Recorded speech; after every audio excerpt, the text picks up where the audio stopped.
So crypto market में पैसा fast बनता भी है एंड फास्ट डूबता भी है। एक ऑर्डर से ही मार्केट में 10% तक का मूव आ सकता है, और ट्रेड लगाते ही आपका कभी लॉस हुआ है तो उसका रीजन हो सकता है लिक्विडिटी। आइए इस वीडियो में हम समझते हैं। सो अभी अपन हाई लिक्विडिटी के बारे में बात करेंगे। तो एक एग्जांपल लेते हैं। एक मेला है जहाँ पे 100 लोग आए हुए हैं खरीदने के लिए एंड 100 लोग बेचने भी आए हुए हैं।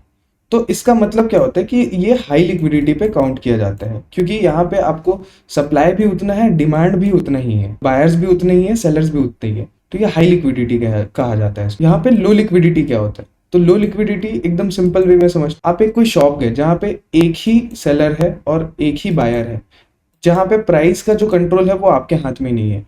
मतलब फॉर एग्जांपल अगर वो 10 में दे रहा है तो आपको 10 में ही लेना पड़ेगा। तो इसके यहाँ पे आप बार्गेन नहीं कर सकते कि भाई 9 में दो या 8 में दो। तो इसको बोलते हैं लो लिक्विडिटी, जहाँ पे मार्केट का जो मूव रहता है ना वो स्लो हो गया रहता है। इसको बोलते हैं लो लिक्विडिटी। सो एग्जांपल हमने समझ लिया, लेकिन थ्योरेटिकली अपन एक बार और समझ लेते हैं। Liquidity refers to how easy and quickly an asset can be converted into cash without significant affecting its market price. तो हाई लिक्विडिटी क्या होता है? Many active buyers and sellers, narrow bid ask spread, ठीक है, जहाँ पे traders are executed quickly and smoothly, price remains fair and stable. Example के तौर पे forex, large cap stocks. Low liquidity में क्या रहता है कि थोड़े बहुत पार्टिसिपेंट्स रहते हैं ट्रेड करने के लिए, आपका जो स्प्रेड्स है वो हाई हो जाता है, एंड जो आपके जो एग्जीक्यूशन है, ट्रेड्स एग्जीक्यूशन है, वो थोड़े डिले हो जाते हैं, प्राइस में चेंजेस आने लगते हैं शार्पली, ठीक है, जहाँ के फॉर एग्जांपल आपने यहाँ पे ऑर्डर प्लेस किया, यहाँ पे लग जाएगा, इस टाइप का रहता है चीज़ें। जैसे एग्जांपल है रियल स्टेट हो गया, स्मॉल स्मॉल कैप स्टॉक्स हो गए। So what is high volatility? जहाँ पे क्या बोलते हैं, लार्ज मोमेंटम्स होते रहते हैं कि भाई एकदम out of nowhere sudden moves आ जाएंगे, उसके बाद फिर प्राइस अचानक भयानक बहुत कम टाइम पीरियड में मार्केट में बहुत बड़ी सेलिंग आ जाएगी या बहुत बड़ी बाइंग आ जाएगी। इसमें ऐसा रहता है कि यहाँ पे पोटेंशियल रहता है कि हाई रिस्क भी है, आप नुकसान भी कर सकते हो, but at the same time आपका डायरेक्शन सही है, आपकी एंट्री सही है, एंड आप एकदम सही राइट पाथ में है, तो आपका प्रॉफिट भी बहुत अच्छा हो सकता है, ठीक है। फॉर एग्जाम्पल ले लेते हैं crypto currencies and speculative stocks, जहाँ पे मतलब क्रिप्टो करेंसी में ओवरनाइट मूव्स आ जाते हैं, और स्पेकुलेटिव स्टॉक्स रहते हैं जो एकदम आउट ऑफ नोवेयर बहुत अच्छा बूस्ट होगा फिर डंप हो जाता है, बेसिकली पंप एंड डंप करते हैं।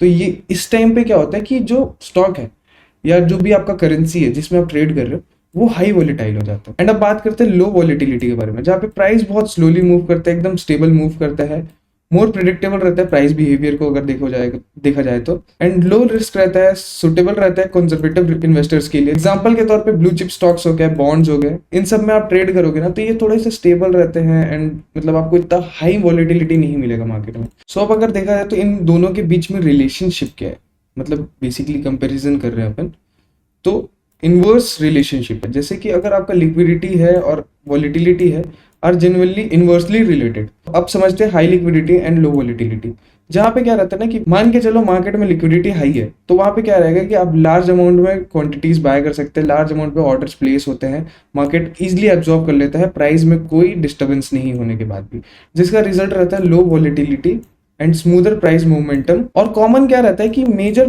फाइनेंशियल मार्केट्स में ये चीजें बहुत अच्छे से होती है कि मतलब हाई लिक्विडिटी रहती है तो मार्केट में लो वॉलेटिलिटी रहता है, बहुत प्राइस एकदम स्टेबली चलते रहता है, ठीक है। जब यही चीज जब उल्टी होती है, जहाँ पे लो लिक्विडिटी एंड हाई वॉलेटिलिटी रहता है, तो when liquidity is low even small traders can cause big price momentums, जहाँ पे कुछ ही रहते हैं जो काउंटर पार्टीज रहते हैं जो प्राइस को बैलेंस करते हैं सप्लाई एंड डिमांड पे, जिसका रिजल्ट रहता है कि हाई वॉलेटिलिटी के कारण sudden and unstable price changes होते हैं मार्केट में। एंड अब मैं आपको बताऊंगा वो चीजें जो 90% ट्रेडर्स इग्नोर करते हैं, अवॉइड करते थे। ओके, एंड आप सोच रहे होगे कि why liquidity and volatility matters. तो both concepts are crucially for risk management. They help traders choose the right market, ठीक है, select suitable trading strategies, decide position size and stop losses levels, understand liquidity and volatility helps you to trade smart not hard। So means क्या है ना कि जब volatility high होती है ना तो उस टाइम पे आपके जो एसएल है वो थोड़े से वाइडर लगते हैं। आप मतलब फॉर एग्जांपल जैसे आप स्टेबल मार्केट में आप जब ट्रेड कर रहे हैं तो जहाँ पे आप 40 पिप्स का रिस्क ले रहे हैं, वहाँ पे हो सकता है मार्केट में आप 100 पिप्स का आपको मूव लेना पड़ेगा, 100 पिप्स के आसपास का आपको एसएल लेना पड़ जाएगा।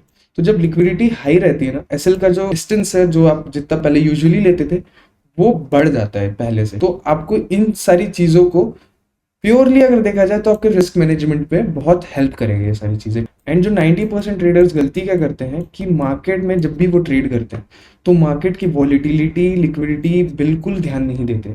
फॉर एग्जांपल मार्केट में अगर वॉलीटिलिटी हाई है तो वो बिल्कुल भी मतलब सेम लॉट के साथ ट्रेड करते हैं।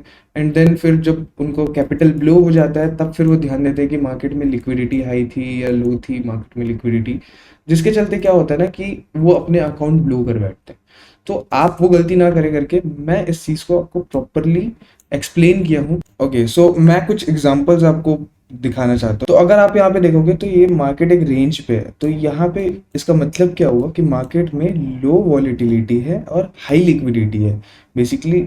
कि मतलब जो नॉर्मल रिटेलर्स हैं वो बहुत ज़्यादा हो चुके हैं मार्केट में, जिसके चलते क्या है ना कि मार्केट में जो बड़े प्लेयर्स हैं उनका रोल बिल्कुल नहीं है इस रेंज पे।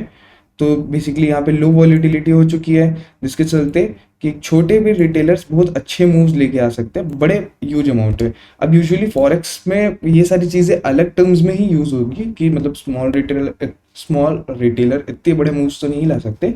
बट हाँ, जो टर्म्स अपन समझे इजी वे में कि लो वॉलीटिलिटी ऐसा दिखता है, ठीक है। तो हाई वॉलीटिलिटी कैसा रहता है, जैसे ये 15 मिनट का चार्ट है, देखो यहाँ पे प्राइस डंप हुआ, pull back, then dump, pull back, then dump, pull back, then dump.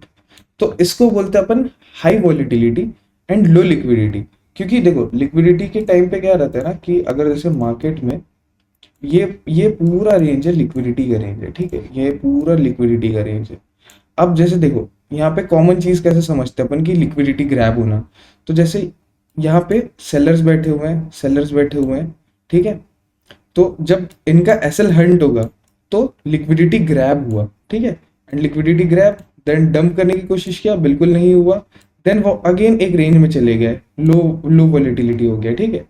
अब यहाँ पे सीन क्या हुआ, मार्केट में जब मूव आया तो देखो, अब अगर आप जैसे थोड़े से बड़े पिक्चर में अपन ध्यान दें तो यहाँ पे क्या हुआ, बड़े रेंज का ब्रेकआउट हुआ, उसके बाद मार्केट लो वोलेटाइल हो गया, यहाँ पे लिक्विडिटी ग्रैब किया, एंड देन अगेन सेलर्स को हंट किया, एंड देन डंप किया। इस टाइप की चीज़ों को अपन मर्ज करके ट्रेडिंग में यूज करते हैं, ठीक है। एंड देन अगेन वापस से एक रेंज में आ गया जहाँ पे वॉलीटिलिटी आ गई, जहाँ पे लो वॉलीटिलिटी है। तो इस टाइप का कुछ चीज़ें एक्सप्लोर करते हैं मार्केट में, देन उन सारी चीज़ों को देख के अपन ट्रेड लेते हैं। अब जैसे मैं आपको बोल रहा था ना कि आप वॉलीटिलिटी अगर हाई रहेगी तो आपके एसएल्स भी बढ़ जाते हैं। जैसे देखो मैंने यहाँ पे ट्रेड लिया था 40 पिप्स के आसपास में, ठीक है। But at the same time अगर मेरे को यहाँ पे ट्रेड लेना है तो यहाँ पे आपका एसएल 71 चले गए, ठीक है, लेकिन मूव्स भी अपने को उस हिसाब से मिले हैं।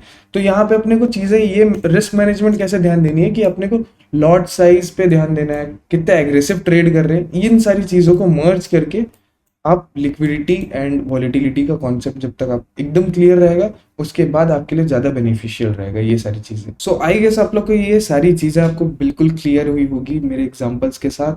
सो मिलते हैं अगले वीडियो में, नेक्स्ट लर्निंग वीडियो में। तब तक के लिए ट्रेड सेफ गाइस।